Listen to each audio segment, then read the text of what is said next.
नमस्कार. लोकमहाराष्ट्र बातमीपत्रात आपले स्वागत आहे. मराठवाड्यातला दुष्काळ दूर करण्यासाठी राज्य शासन कटिबद्ध, मुख्यमंत्री एकनाथ शिंदे.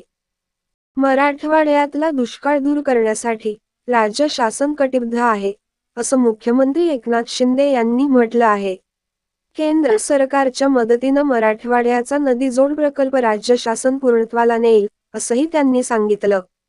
हिंगोली इथं आयोजित कावड यात्रेच्या कार्यक्रमात ते बोलत होते. यावेळी मुख्यमंत्र्यांनी शासनाच्या योजनांबद्दल माहिती दिली. तसंच मराठवाड्यातल्या विकास कामांसाठी अर्थसंकल्पात भरीव तरतूद करण्यात आली आहे, असंही त्यांनी सांगितलं. हिंगोलीच्या या कावड यात्रेला मराठवाड्यातल्या भाविकांनी उत्स्फूर्त प्रतिसाद दिला आहे. पुढील बातम्यांसाठी चॅनलला लाईक व सबस्क्राईब करा. धन्यवाद.